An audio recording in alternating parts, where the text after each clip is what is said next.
So a pretty good pull from the V6. Personally, and I don't know how this would have affected fuel mileage or if it could be done, but I would have rather seen the 2-liter turbo in this AT4 as opposed to the V6, because I just don't think the V6 has enough power.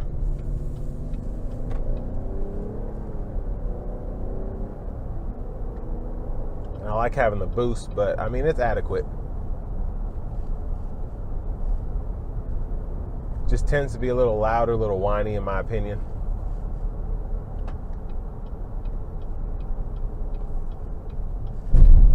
We're going to give it some throttle here in all-wheel drive mode.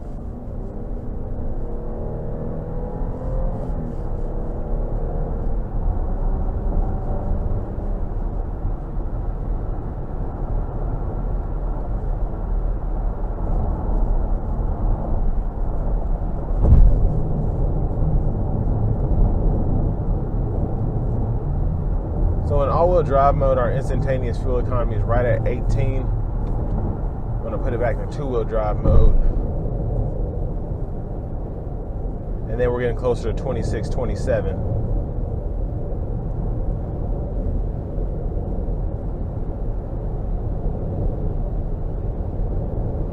And as we come over this hill, you'll see that.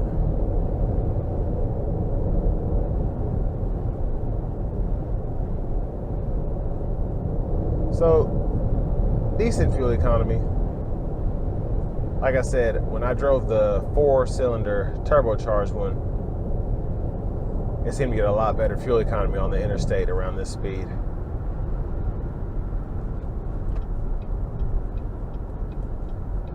But ride quality is really nice. And I've said it before, this, the Traverse, and the Enclave just drive very well, really smooth.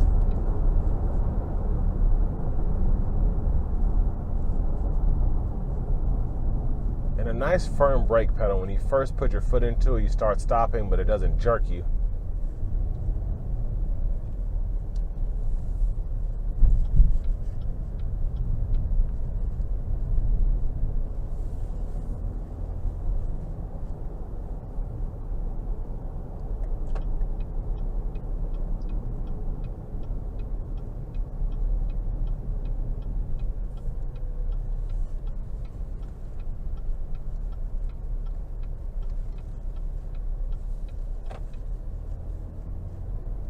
And I really do like having all these drive modes here, because there's really one for everything that you might need driving something like this. If you're getting an AT4, you might like to camp or go off-road, and that off-road drive mode will come in handy. If you like to tow light equipment or jet skis or something like that, then that'll come in handy, having that tow haul mode.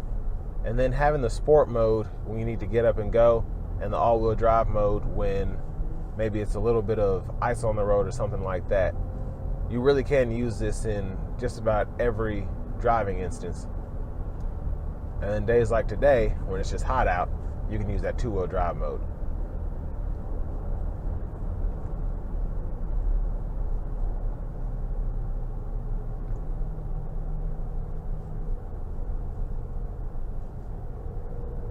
And really my only complaint about the noise is from this 3.6 liter. I guess I haven't noticed it before, but after driving the 2-liter 4-cylinder, this seems a tad bit loud compared to that engine.